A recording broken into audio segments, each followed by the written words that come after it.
Hey everyone, I want to say this a bit whispered because a lot of the US is probably hungover today.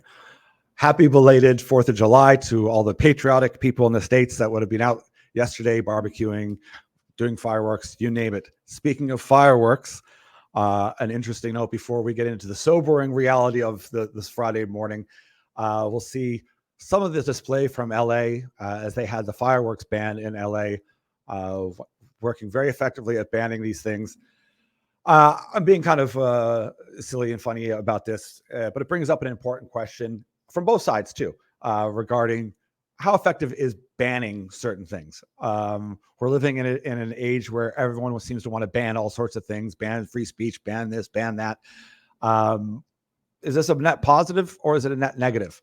And this leads into the bigger conversation that we have today, and it being the jobs report. And the story for the last years has been jobs, jobs, jobs. We have an amazing economy because the stock market's up and there's jobs. So I want to kind of give some idea of what's been happening in this strong labor market as far as the U.S. is. The May jobs were revised down from 272,000 to 218. That's a massive drop. April jobs revised down from 165 to 108. Government payroll jumped from 25K to 70K. The number of long-term unemployed, those 27 weeks or more not looking for a job, rose by 166,000 to 1.5 million in June. That's up from 1.1 million a year earlier. And the long-term unemployed account for 22.2% of all unemployed people. The labor participation rate stays the same at around 62.6. And then, of course, we've heard a lot about part-time jobs. Part-time job growth in June rose 50K to 28.1 million, while full-time workers dropped 28K. This means that since June 2023, the U.S. has added 1.8 million part-time jobs and lost 1.6 million full-time jobs. So here are a couple questions. And once again, the devil's always in the details. But if the revisions are so wildly disparate and different, is there any point in having them? When we're constantly looking at economic data and it's revised downward, of course, investment banks take that into account. But whenever it's that wide a gap, that's beyond any standard deviation.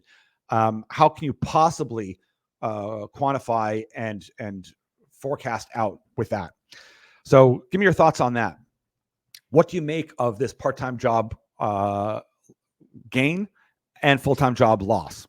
Also, the big rise in government jobs compared to, we've seen headline after headline after headline from high-tech job loss, banking job loss, you name it. So more, career path jobs decreasing.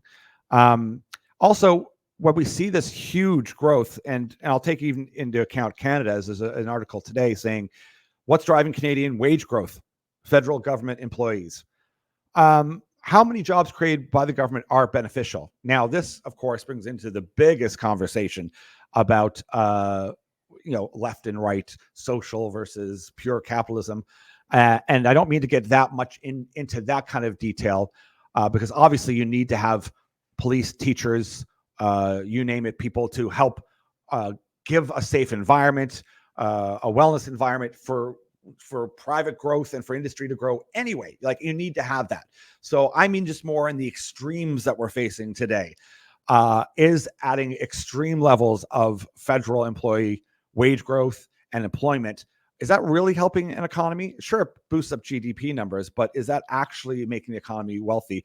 Is it outpacing inflation? Is it causing more inflation because those salaries are from tax dollars raised that are hopefully generating some taxes?